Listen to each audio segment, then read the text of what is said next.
In this video, I will show you how to open CaixaBank account. So friends, follow me in this video guide. First step you need to do, go to Google, search for open Caixa account.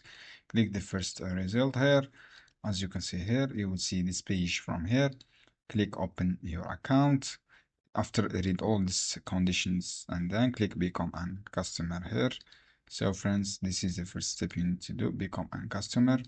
You will see this page from here. Click become a customer and then you will redirected this page. Click open your account, choose the country here, for example Denmark or any country. Choose your resident nationality here and then click open account. Choose by locations, choose the area here and select your region. After that, when you complete the steps, click open your account. After that, write your email address and then write your phone number.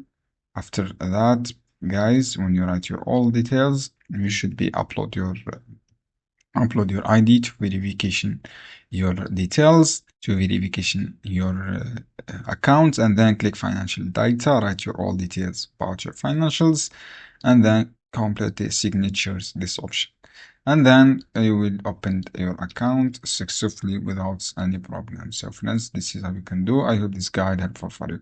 Just follow the simple steps, upload your ID and then complete the signatures here.